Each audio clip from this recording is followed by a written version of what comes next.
Hello everyone. आज हम लोग देखेंगे रीजनिंग के कुछ इंपॉर्टेंट क्वेश्चन बीएसएससी सीजीएल के लिए। तो आते हैं पहले क्वेश्चन पे। नीचे पासे की चार स्थितियां प्रदर्शित है। आपको चार डाइस गिवन है, डाइस 1, डाइस 2, डाइस 3 और डाइस 4। क्वेश्चन में आपसे पूछ रहा है जब पासे के ऊपर एक हो तो पेदी में कौन सी संख्या होगी। तो इस टाइप के क्वेश्चन को सॉल्व कैसे करते हैं। कोई भी दो डाइस लो जिसमें एक ही डिजिट कॉमन हो। तो जब हम डाइस 2 और डाइस 3 पे आते हैं तो हम यहाँ पे क्या देख रहे हैं, एक तो कॉमन है ही और साथ ही साथ चार भी कॉमन है। तो हम क्या करेंगे, यहाँ पे डाइस 3 और डाइस 4 लेंगे। क्यों? क्योंकि डाइस 3 और डाइस 4 में क्या कॉमन है, तो केवल एक कॉमन है। अब सेकेंड स्टेप क्या होता है कि यहाँ पे 1 मेंशन कर लो, इन दोनों में कॉमन क्या है, एक है। फिर क्लॉकवाइज आओ। जब हम डाइस 3 को लेते हैं तो क्लॉकवाइज आएंगे तो एक के बाद क्या आएगा, चार आएगा, चार के बाद पाँच आएगा। तो यहाँ पे मेंशन कर लो 4 और 5। फिर डाइस 4 पे आते हैं, एक एक आप यहाँ लिख लो। फिर क्लॉकवाइज आओ तो एक के बाद क्या आया, 3 और 3 के बाद 6। तो यहाँ पे हमने लिख लिया 3 और 6। इसका मतलब क्या हुआ कि 4 के अपोजिट क्या है, 3 है, और 5 के अपोजिट 6 है। या ऐसे भी बोल सकते हैं 3 के अपोजिट 4 है या 6 के अपोजिट 5 है। तो एक के अपोजिट क्या होगा, तो क्या बचा आपके पास, दो ही बचा केवल। तो एक के अपोजिट क्या होगा, दो होगा।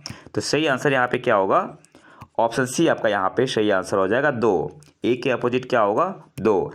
बस आपको इतना याद रखना है कि जब भी आप दो डाइस लो तो कॉमन एक डिजिट होना चाहिए। अगले क्वेश्चन पे आते हैं। दो मानक घनों में सामने वाले फलकों पर 4 और 3 लिखा है, इनके विपरीत फलकों पर लिखे अंकों का योग क्या होगा। तो एक चीज़ हमेशा याद रखो, 4 के अपोजिट वही डिजिट होगा ना जिसको ऐड करने पे क्या है, 7 है। तो 4 के अपोजिट क्या होगा, 3 होगा, तभी तो ऐड करने पे 7 आएगा। और 3 के अपोजिट क्या होगा, 4 होगा। अब इन दोनों को ऐड करो, कितना आएगा, 3 + 4 क्या आ जाएगा, 7 आएगा। तो ऑप्शन ए आपका यहाँ पे सही आंसर हो जाएगा, 7। अगले क्वेश्चन पे आते हैं।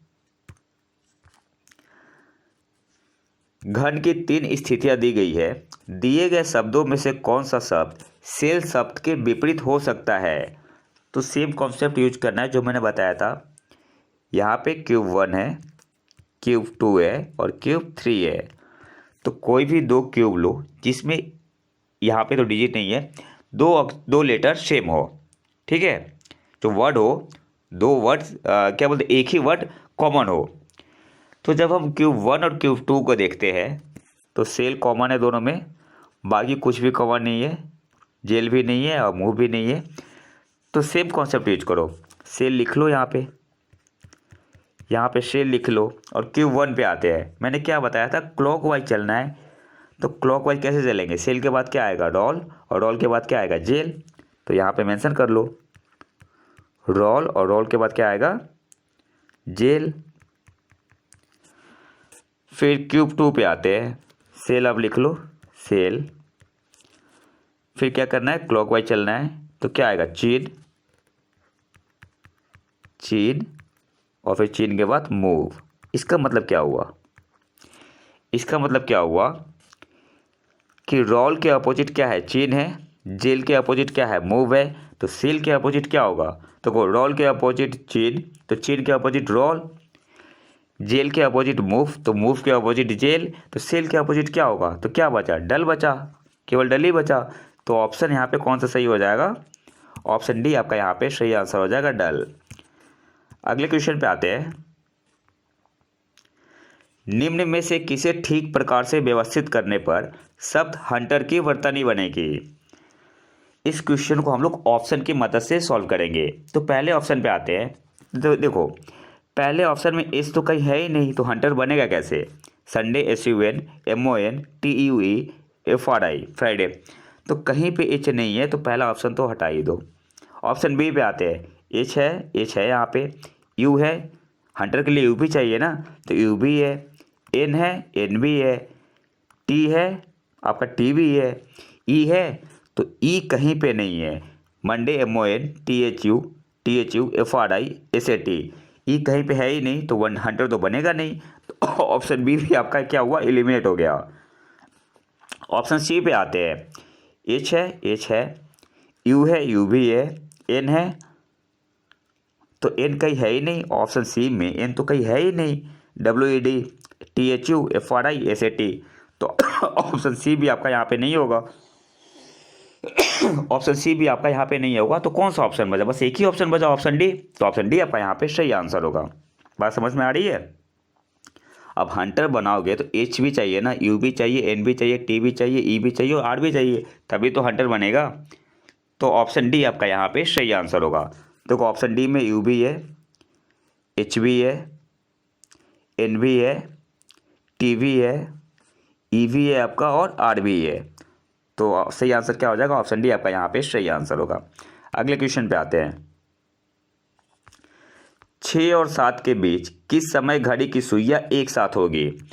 तो 6 और 7 के बीच घड़ी की सुई एक साथ कब होगी? 6 बज के कुछ मिनट पे होगी। तो हमें इतना तो पता है कि 6 बज के कुछ मिनट पे होगी, तो हमें उस कुछ मिनट की वैल्यू निकालनी है। तो कैसे निकालेंगे? तो सिंपल सा कॉन्सेप्ट है, जो पहले वाला समय है ना, 5 से मल्टीप्लाई कर दो, कितना आया? 30, और इस 30 में 12/11 से मल्टीप्लाई करो।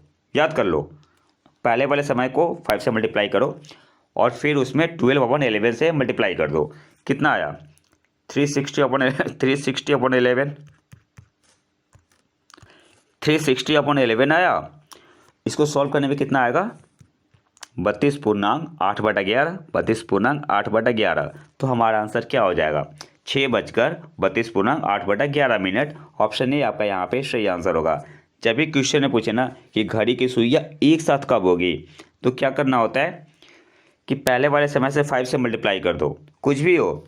यहाँ पे अगर 8 और 9 के बीच पूछा हो तो 8 से 5 से मल्टीप्लाई करो 40, फिर उसमें 12/11 से मल्टीप्लाई कर दो, और फिर जितना आएगा मतलब क्या हुआ? 8 बज के उतने मिनट पे घड़ी की सुइयां एक साथ होगी। सेम कॉन्सेप्ट यूज करना है। 6 से 5 से मल्टीप्लाई किया, 30 आया। 30 को 12/11 से मल्टीप्लाई करो, 360/11, कितना आएगा? 32.8/11 और यही हमारा आंसर क्या हो जाएगा? 6:32.8/11। ऑप्शन ए आपका यहाँ पे सही आंसर होगा। अगले क्वेश्चन पे आते हैं।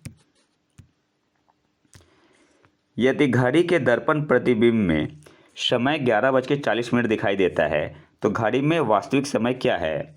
तो इसका एक फॉर्मूला होता है, घड़ी का वास्तविक समय इक्वल टू 12 बजे को हम लोग लिखते हैं यहाँ पे 11:60 माइनस प्रतिबिंब वाला समय, प्रतिबिंब वाला समय। तो वास्तविक समय कैसे निकालेंगे? 11:60 में क्या घटाएंगे? प्रतिबिंब वाला समय कितना है? 11:40, 11:40 कितना आएगा? 0:20, और 0 का मतलब क्या होता है? 12। तो आंसर क्या होगा? 12:20। ऑप्शन ए आपका यहाँ पे सही आंसर होगा। बस आपको याद क्या रखना है? घड़ी में वास्तविक समय इक्वल टू होता है 11:60 माइनस प्रतिबिंब वाला समय। अगले क्वेश्चन पे आते हैं। एक निश्चित कोड भाषा में ZYB का अर्थ है ही इट्स मैंगो, YBA का अर्थ है सी इट्स मैंगो तथा YACA का अर्थ है सी इट्स ब्रेड। तो B का अर्थ क्या है? तो इस टाइप के क्वेश्चन को सॉल्व कैसे करते हैं? सबसे पहला काम है कि तीनों में कॉमन देखो क्या है। He eats mango, she eats mango, she eats bread. तो मतलब इट्स क्या है? तीनों में कॉमन है ना, तीनों में कॉमन क्या है? इट्स है। और ZYB, YBA और YAC में तीनों में कॉमन क्या है? तो Y आपका तीनों में कॉमन है। तो Y किसके लिए है? Y का अर्थ है इट्स। Y का अर्थ क्या हो गया? इट्स हो गया। अब पहले और दूसरे पे आते हैं। ही इट्स मैंगो, Y और सी इट्स मैंगो, इन दोनों में कॉमन क्या है? मैंगो कॉमन है ना, मैंगो और मैंगो यहाँ पे कॉमन है। और ZYB और YBA में दोनों में कॉमन क्या है? तो आपका कॉमन है बी, कॉमन है दोनों में क्या है? बी आपका कॉमन है। तो बी का मतलब क्या हुआ? बी का अर्थ क्या हुआ? मैंगो। तो ऑप्शन सी आपका यहाँ पे सही आंसर हो जाएगा। सही आंसर क्या हो जाएगा? मैंगो। ऑप्शन सी आपका यहाँ पे सही आंसर होगा। अगले क्वेश्चन पे आते हैं। यदि सप्त मशीन का कोड 19, 7, 9, 14, 15, 20, 11 है तो उस विकल्प को चुने जो सब NANGER का सही कोड हो। सॉल्व कैसे करेंगे? अब देखो यहाँ पे जो वर्णमाला क्रमांक होता है उसका यूज करेंगे। यहाँ पे एम का वर्णमाला क्रमांक क्या होता है? 13 होता है, 13 होता है। तो 13 में कितना ऐड करेंगे तो 19 आएगा प्लस 6। बात समझ में आ रही है। एक का वर्णमाला क्रमांक क्या होता है, 1 होता है, और 1 में कितना ऐड करेंगे तो 7 आएगा प्लस 6। सी का वर्णमाला क्रमांक कितना होता है, 3 होता है, तो 3 में कितना ऐड करेंगे कि 9 आएगा तो प्लस 6। बात समझ में आ रही है। मतलब वर्णमाला क्रमांक में प्लस 6 आप ऐड करते जाओ, वही आपका आंसर देगा। अब देखो क्वेश्चन पे आते हैं, और इस क्वेश्चन को हम लोग बिना सॉल्व किए हुए भी सही कर सकते थे। बस इतना कॉन्सेप्ट पता चल गया ना कि प्लस 6 ऐड करने पे आ रहा है। अब देखो हमसे पूछ क्या रहा है, NaGER का सही कोड क्या होगा। तो इसका मतलब क्या हुआ कि जो पहली वैल्यू आएगी और जो तीसरी वैल्यू आएगी वो क्या होगी, सेम होगी ना। ऑप्शन ए पे आते हैं, यहाँ 21 है, यहाँ 20 है, तो ऑप्शन ए तो होगा नहीं। देखो पहले स्थान पर तीसरे स्थान पे n है ना, तो ऑप्शन में जब हम देख रहे हैं यहाँ पे, तो पहले स्थान पे 21 है और तीसरे स्थान पे क्या है 20 है, तो अलग अलग है ना, तो ऑप्शन ए तो बिल्कुल नहीं होगा।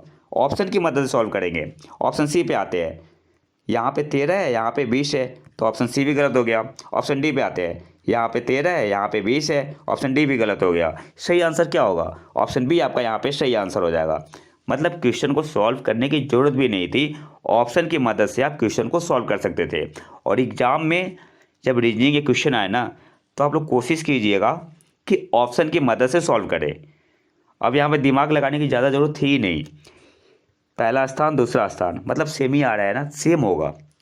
बस एक ही ऑप्शन में ऐसा है तो सॉल्व करने की कोई ज़रूरत ही नहीं थी, तो ऑप्शन बी आपका यहाँ पे सही आंसर होगा। अगले क्वेश्चन पे आते हैं, यदि ASHA बराबर है 79 के, आशा बराबर है 79 के, तो विजय भूषण इक्वल टू क्या होगा। तो मैं इसका कॉन्सेप्ट बताते रहा हूँ, आप लोग इसे खुद से सॉल्व करना। अब देखो ASHA, ए का वर्णमाला क्रमांक क्या होता है, 1 होता है। इसका क्या होता है, इसका आपका होता है 19। इसका क्या होता है, इसका होता है 8। ए का 1। अब इसको ऐड करने में कितना आ रहा है, ये तो काफ़ी कम आएगा ना, 8 1 9 1 10, 29 ही आ रहा है। ये तो 29 ही आ रहा है ना, इस तो फिर 79 कैसे आएगा। तो एक कॉन्सेप्ट जान लो। इसका मतलब क्या हुआ ना कि हम लोग यहाँ पे क्या करेंगे कि वर्णमाला क्रमांक को रिवर्स कर देंगे, उल्टा कर देंगे। अब ए की जगह पे क्या लेंगे 26, उल्टा चलेंगे, ए की जगह पे 26। जब रिवर्स कर देंगे तो ए की जगह पे क्या आ जाएगा 26 आ जाएगा, और एस की जगह पे क्या आएगा, एस की जगह पे आपका आ जाएगा 8। एस की जगह पे आपका 8 आ जाएगा, रिवर्स चल रहा है। एच की जगह पे क्या आएगा, एच की जगह पे आएगा 19, और ए की जगह पे 26। अब ऐड करो आप, 26 प्लस 26 कितना होगा 52, 52 प्लस 8 60, और 60 में 19 जोड़ेंगे तो कितना आ जाएगा 79 79। बस यही कॉन्सेप्ट यूज करना है। अब कुछ नहीं करना होता है। विजय भूषण को कैसे सॉल्व करेंगे, तो रिवर्स जो हमने किया है वर्णमाला क्रमांक को, उसकी वैल्यू पुट करके ऐड कर दो, वही हमारा आंसर होगा। तो जब वैल्यू पुट करके ऐड करोगे ना, तो आंसर आपका आएगा 184। ऑप्शन सी आपका यहाँ पे सही आंसर होगा। अगले क्वेश्चन पे आते हैं, यदि किसी निश्चित कोड में CBED को LFOP लिखा जाता है, तो उसी कोड में GFAB को क्या लिखा जाएगा। ये आपके लिए होमवर्क है, आपको इसका आंसर कमेंट बॉक्स में बताना है क्या होगा। मैं एक छोटा सा कॉन्सेप्ट बता दूंगा, आपको बस ये देखना है ना, CL से कैसे रिलेट कर रहा है, B F से कैसे कर रहा है, E O से कैसे कर रहा है, और D P से कैसे कर रहा है। जैसे C का वर्णमाला क्रमांक कितना होता है 3 होता है, और L का कितना होता है, L का आपका होता है 12। तो 3 को 4 से मल्टीप्लाई करोगे तो क्या आएगा 12 आएगा। तो बस इसी कॉन्सेप्ट का यूज करना है। अगले क्वेश्चन पे आते हैं, नीचे दी गई श्रृंखला में लुप्त संख्या ज्ञात करें। 2 4 6 9 15 19 34 39। नेक्स्ट क्या होगा, तो देखो इस सीरीज को देखते ही आपके दिमाग में क्या आ रहा है 2 4 6, मतलब 2 में 4 ऐड करेंगे तो क्या आएगा 6 आएगा ना। ये दिमाग में 2 4 6 को देख के याद क्या आया आप कि 2 में 4 ऐड करेंगे तो 6 आ जाएगा, ठीक है। तो 2 + 4 6 आ गया। अब 6 9 15, तो 6 में 9 ऐड करोगे 15 आ गया। मैं जो सर्कल कर रहा हूँ ना उस पर ध्यान देना है। फिर 15 में आप 19 ऐड करोगे, क्या आएगा? 34 आएगा। इसको मैंने सर्कल कर लिया। फिर 34 में 39 ऐड करेंगे तो कितना आ जाएगा? 73 आएगा। 73 आएगा, तो मतलब यहाँ पे क्या हुआ? 73। ऑप्शन सी आपका यहाँ पे सही आंसर होगा। मैंने क्या किया? 2 + 4 6, इसको सर्कल कर लिया। सर्कल के आगे वाले आगे वाले डिजिट को ऐड करेंगे तो 6 + 9 15 आ गया। 15 + 19 34। फिर सर्कल के आगे वाले नंबर को ऐड करेंगे तो 34 + 39 कितना आ जाएगा? 73 आ जाएगा। तो ऑप्शन सी आपका यहाँ पे सही आंसर होगा। अगले क्वेश्चन पे आते हैं। 71 81 74 77 77 73 80 69 में अगली संख्या क्या होगी? अब देखो यहाँ पे इंक्रीज हो रहा है, डिक्रीज हो रहा है, इंक्रीज हो रहा है, फिर यहाँ पे इक्वल हो जा रहा है। तो इसका मतलब क्या हुआ कि हम यहाँ पे अल्टरनेट कॉन्सेप्ट लेके चलेंगे। ठीक है, तो 71 और 74 +3 ऐड किया हमने, 74 आ गया। 74 में +3 ऐड किया, क्या आया? 77 आ गया। 77 में +3 ऐड किया, 80 आ गया। और 80 में +3 ऐड करेंगे, क्या आ जाएगा? 83 हमारा आ जाएगा। तो ऑप्शन बी आपका यहाँ पे सही आंसर होगा। फिर यहाँ पे भी देख लेते हैं। 81 में -4 करो, 70 कितना आ जाएगा? 77 आएगा। 77 में -4 करो, 73 आएगा। 73 में -4 करो, 69 आएगा। मतलब हमारा सीक्वेंस एक चल रहा है, एक पैटर्न में चल रहा है। तो यहाँ पे सही आंसर क्या हो जाएगा? Option B 83। अगले क्वेश्चन पे आते हैं। यदि 0 27 54 x 108 135 में x का मान क्या है? तो हम यहाँ पे क्या देख रहे हैं? इंक्रीजिंग ऑर्डर में है, तो या तो एडिशन होगा या मल्टीप्लिकेशन होगा, मल्टीप्लाई हो रहा होगा। लेकिन यहाँ मल्टीप्लाई क्यों नहीं होगा? 0 है, तो 0 में तो आप किसी भी चीज़ से मल्टीप्लाई करो 0 ही होगा। तो मतलब कहीं ना कहीं एडिशन का कॉन्सेप्ट है यहाँ पे। तो देखो 0 में आप 27 ऐड करोगे, कितना आ जाएगा? 27 आएगा। 27 में 27 ऐड करो, 54 आएगा। 54 में 27 ऐड करो, कितना आएगा? 81 आएगा। तो यहाँ पर आप 81 लिख लो, अभी x की वैल्यू भूल जाओ। 81 आ गया। फिर 81 में 27 ऐड करो, 108 आ जाएगा, 108 आएगा। 108 में फिर 127 ऐड करो, 135 आएगा। मतलब यहाँ पे x की वैल्यू क्या होगी? 81 होगी। तो ऑप्शन बी आपका यहाँ पे सही आंसर होगा। अगले क्वेश्चन पे आते हैं। यदि 38 + 14 = 55 और 28 + 36 = 90 हो तो 83 + 44 क्या होगा? अब देखो 38 और 14 को ऐड करने पे क्या आता है? ये तो आपका 52 आएगा ना। यहाँ पे क्या आता है? 55। तो 55 कैसे आएगा? तो हम लोग इसे ऐसे लिख सकते हैं, 3 + 8 × 1 + 4 1 + 4 8 3 11 × 1 + 4 5 55 आ गया। अब यही पैटर्न यहाँ पे लगाओ, फिर पता चलेगा पैटर्न सही जा रहा है या नहीं जा रहा। तो 28 + 36 2 + 8 × 3 + 6 कितना आ गया? 10 × 9 90। मतलब पैटर्न बिल्कुल सही है। तो बस हो गया, हमारा आंसर आ गया। 83 + 44 मतलब क्या हुआ? 8 + 3 × 4 + 4 8 + 3 क्या होता है कि 11 होता है। तो 11 × 4 + 4 8 88 हो जाएगा हमारा आंसर। तो आंसर क्या हो जाएगा? ऑप्शन बी आपका यहाँ पे सही आंसर हो जाएगा 88। सही आंसर यहाँ पे क्या होगा? 88 आपका आंसर होगा। 8 + 3 कितना हो गया? 11 हो गया, और 4 + 4 8 हो गया। तो सही आंसर क्या हो जाएगा? 11 × 8 88। तो ऑप्शन बी आपका यहाँ पे सही आंसर होगा। अगले क्वेश्चन पे आते हैं। यदि 25 - 2 = 3 हो, 9 - 3 = 0, 64 - 1 = 7, तो 64 - 6 = क्या होगा?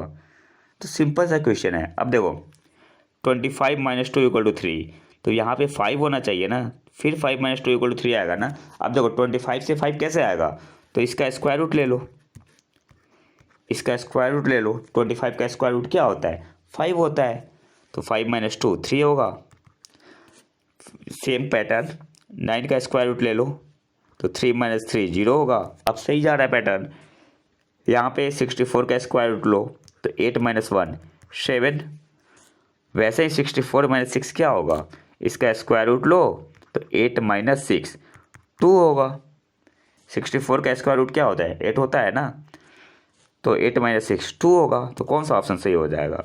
ऑप्शन बी आपका यहाँ पे सही आंसर हो जाएगा। ऑप्शन बी आपका यहाँ पे सही आंसर होगा। अगले क्वेश्चन पे आते हैं। सेम क्वेश्चन है। 16 - 2 = 2, 9 - 3 = 0, 81 - 1 = 8, 64 - 4 = क्या होगा? अब जाहिर सी बात है, यहाँ पे 4 होना चाहिए ना। 4 - 2 = 2 होगा। अब ये 4 कैसे आएगा? तो क्या करेंगे, 16 का स्क्वायर रूट लो तो 4 - 2 2, 9 का यहाँ पे स्क्वायर रूट लो तो 3 - 3 = 0, 81 का स्क्वायर रूट लो तो 9 - 1 = 8। सही पैटर्न है। तो यहाँ पे क्या हो जाएगा, √64 - 4 मतलब 8 - 4 = 4। सही आंसर क्या होगा? ऑप्शन ए आपका यहाँ पे सही आंसर होगा। सिंपल सा कॉन्सेप्ट है। ऑप्शन ए आपका यहाँ पे सही आंसर होगा। अगले क्वेश्चन पे आते हैं। 6 छात्र एक दौड़ में भाग ले रहे हैं। विजेताओं के पहले 3 स्थानों को कितने तरीके से भरा जा सकता है? देखो बहुत ही अच्छा क्वेश्चन है, कॉन्सेप्ट बेस्ड क्वेश्चन है। इसमें हम लोग यहाँ पे बहुत कुछ सीखेंगे। 6 स्टूडेंट है, 1 2 3 4 5 6, और 3 स्थानों को भरना है हमें। तो मान लो कोई 3 स्थान है, ठीक है, 3 स्थान को भरना है। तो पहले स्थान को कितने तरीके से भर सकते हैं? तो या तो हम इसे ले सकते हैं, या तो देखो एक चीज़ पे ध्यान देना, मैं यहाँ पे क्या बोल रहा हूँ। या तो इसे ले सकते हैं, या तो इसे ले सकते हैं पहले स्थान के लिए, या तो इसे ले सकते हैं, या तो इसे ले सकते हैं, या तो इसे ले सकते हैं, या तो इसे ले सकते हैं। तो जब भी मैं बार बार बोल रहा हूँ या तो मैं क्यों बोल रहा हूँ, जहाँ भी और का ऑप्शन आए ना तो वहाँ पे हम लोग एडिशन करते हैं, और जहाँ भी एंड या और का ऑप्शन आए ना, एंड यहाँ पे और या का ऑप्शन है, और या, और जहाँ पे एंड या हिंदी में बोले तो और का ऑप्शन है तो वहाँ पे मल्टीप्लाई करते हैं, मल्टीप्लिकेशन होता है। अब देखो यहाँ पे मैं क्या बोल रहा हूँ, या तो मैं इसे ले सकता हूँ, या तो इस बच्चे को ले सकता हूँ, या तो इस स्टूडेंट को ले सकता हूँ, या तो इसे ले सकता हूँ, या तो इसे ले सकता हूँ, या तो इसे ले सकता हूँ। तो टोटल कितना पेज हो गया? 1 + 1 + 1 + 1 + 1 + 1, मतलब 6 तरीके से मैं इसे भर सकता हूँ। तो पहले वाले स्थान को मैंने क्या किया, 6 तरीके से भर दिया। अब कितने बचे? 6 तरीके से भर सकता हूँ, इनमें से किसी एक को ले सकता हूँ, 6 तरीके से भर सकता हूँ। फिर जब सेकेंड स्थान पे आएंगे तो एक स्टूडेंट तो यहाँ पे भर गया। अब कितने बचे? अब 5 स्टूडेंट बचे, तो दूसरे वाले को सेम कॉन्सेप्ट यूज करना है। 5 तरीके से भर सकता हूँ मैं। फिर तीसरे वाले को सेम, फिर कितने स्टूडेंट बच गए? 4 बच गए ना, तो तीसरे वाले को 4 वे से भर सकता हूँ। तो टोटल कितने तरीके से भर सकता हूँ? तो 6 × 5 × 4 मल्टीप्लाई करना है। अब यहाँ पे आपके दिमाग में आ रहा होगा कि 6 × 5 × 4 मल्टीप्लाई ही क्यों किया, 6 + 5 + 4 क्यों नहीं किया?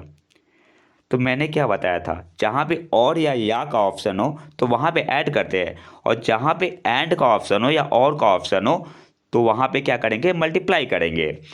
तो यहाँ पे क्या मैं बोल रहा था कि या तो मैं इसे भर सकता हूँ, या किसी मतलब हमारे पास ऑप्शन हो, या तो मैं इसे भर दूँ, या इसे भी भर सकता हूँ, या इसे भी भर सकता हूँ। तो वहाँ पे हम लोग क्या करेंगे, ऐड करेंगे। लेकिन जहाँ पे एंड हो या और हो, अब जैसे कि यहाँ पे क्या है, मैंने मल्टीप्लाई क्यों किया ये बता दे रहा हूँ।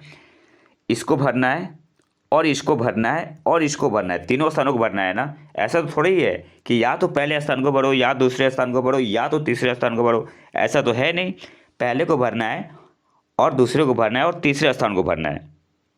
ठीक है, तो इसलिए मैंने यहाँ पे मल्टीप्लाई किया है। तो 6 × 5 × 4 आंसर कितना हो जाएगा? 120। तो ऑप्शन बी आपका यहाँ पे सही आंसर हो जाएगा।